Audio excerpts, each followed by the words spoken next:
Episode में आज हम लोग आपके लिए लेके आए हैं बहुत ही यूजफुल एक बुक का रिव्यू। अगर आप पीसीएस एग्जाम देने वाले हैं दोस्तों तो फोकस हो जाइए 100% इस बुक के ऊपर।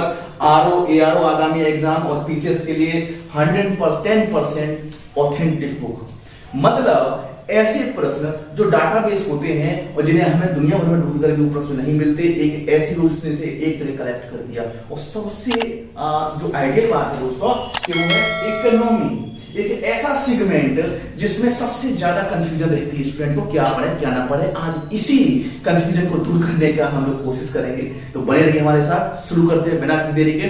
चलिए दोस्तों शुरू करते हैं। देखिए, यूथ कंपटीशन ने एक नया बुक निकाला था जो हर साल ये निकालता है, आर्थिकी भारत और विश्व के नाम से, जो 2021-22 के नाम से ये बुक है दोस्तों। ठीक है, बुक कुछ इस प्रकार की दिखती है। ठीक, देख चुके। चलिए, अगर मेरे से बात की जाए कि सर आप इस बुक को अगर रिव्यू देंगे तो रिव्यू आप कितना देंगे, अगर ये इस बुक में 5 पॉइंट होते तो मैं इसे 4.5 का रेटिंग दे देता इस बुक को। ये इतनी ऑथेंटिक बुक है। क्यों? तो सबसे पहला सवाल उठता है कि क्यों, तो इसका जवाब दोस्तों मैं आपको देता हूं कि क्यों। इस वजह से इकोनॉमी ऐसा इकलौता सेक्टर है जहां हर विद्यार्थी को कंफ्यूजन होता है, तो एक जगह सारा डाटा मिल जाना, साथ ही साथ इससे कई सेगमेंट जो है इससे कवर अप हो जाएंगे।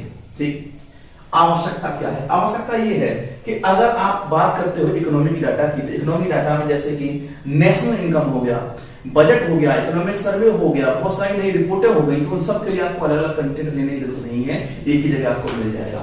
सबसे लास्ट में विशेषता क्या है? विशेषता दोस्तों ये है कि इसमें जो चीजें दे रखी हैं वो पीछे से जोड़ करके दे रखी हैं। एक एग्जांपल मैं आपको देता हूं। Recently government inter college lecturer का एग्जाम हुआ था, जीआईसी का। जीआईसी में दोस्तों पूछ लिया गया कि बताइए 12वें वित्त आयोग के अध्यक्ष कौन है।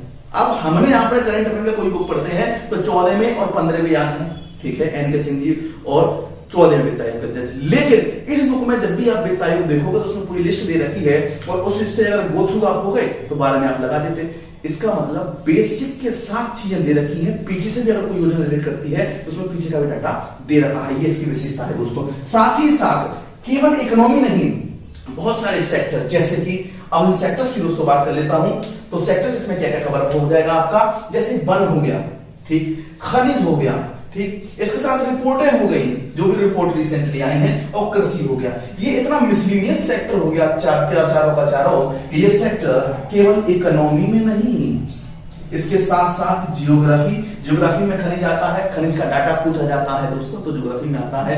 साथ ही साथ एग्रीकल्चर और वन जो है वो एनवायरमेंट का हो गया। एनवायरमेंट का डे बाई डे बहुत ज्यादा बढ़ता जा रहा है सिनेरियो, और ये वन का पूरा रिपोर्ट दिया हुआ है दोस्तों।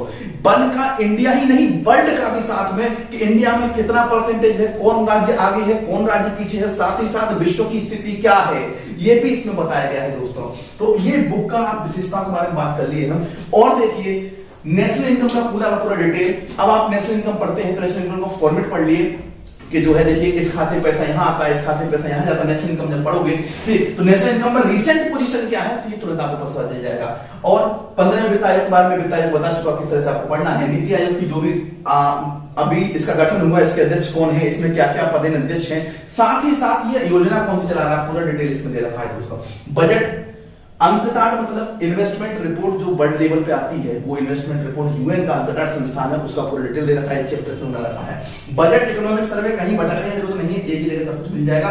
और दोस्तों इसको यूनिक बनाती है यूपी बजट, तो सबसे लास्ट चैप्टर है इसका दोस्तों। पीसीएस और आरओ यार देना है तो फोकस हो जाइए बुक पे बिना पूछे। अब बात करते हैं इसके हिडन पोर्शन की, जो इसमें बोलते हैं ना, इसको अगर इसमें वो पोर्शन नहीं होता तो मैं हो सकता है इस रेटिंग 3.5 भी देता।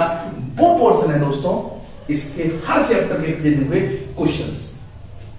उस क्वेश्चंस को इतना होलिस्टिक भी में कवर किया गया है दोस्तों कि चैप्टर को अगर पढ़ोगे तो चैप्टर का सारा उसमें पूछ लिया गया है। क्वेश्चंस बहुत जरूरी होते हैं, वो इसमें हर चैप्टर के पीछे क्वेश्चन दे रखे हैं दोस्तों। अगर ढंग से इसको पढ़ लोगे तो मैं कहता हूं आपको, ये अगर आप पढ़ते हो, अगर आपने इकोनॉमी का थोड़ा भी नॉलेज रखते हो, तो आप 2 से 3 आवर्स में ये बुक कंप्लीट कर सकते हो। अगर आप पहली बार बुक पढ़ रहे हो, इकोनॉमी का नॉलेज नहीं रखते हो, घबराना नहीं है। इस बुक को 4 से 5 आवर में अगर आपने कंप्लीट कर दिया, एक दिन में कर लिया, इकोनॉमी से निश्चिंत हो जाइए, इकोनॉमी से प्रश्न नहीं बचने वाला है दोस्तों। दोस्तों इकोनॉमी में हमने जैसे ये बुक का रिव्यू किया है, इसके ठीक बाद हम इसकी विशेषताओं और इसके चैप्टर्स पे एक सेपरेट वीडियो लाएंगे जो थोड़ा लेंथी होगा, ताकि आपको ये पता चले किस डायमेंशन में चीजें पढ़नी है। ठीक है, तो बने रहिए चैनल के साथ में, कहीं भटकने की जरूरत नहीं है।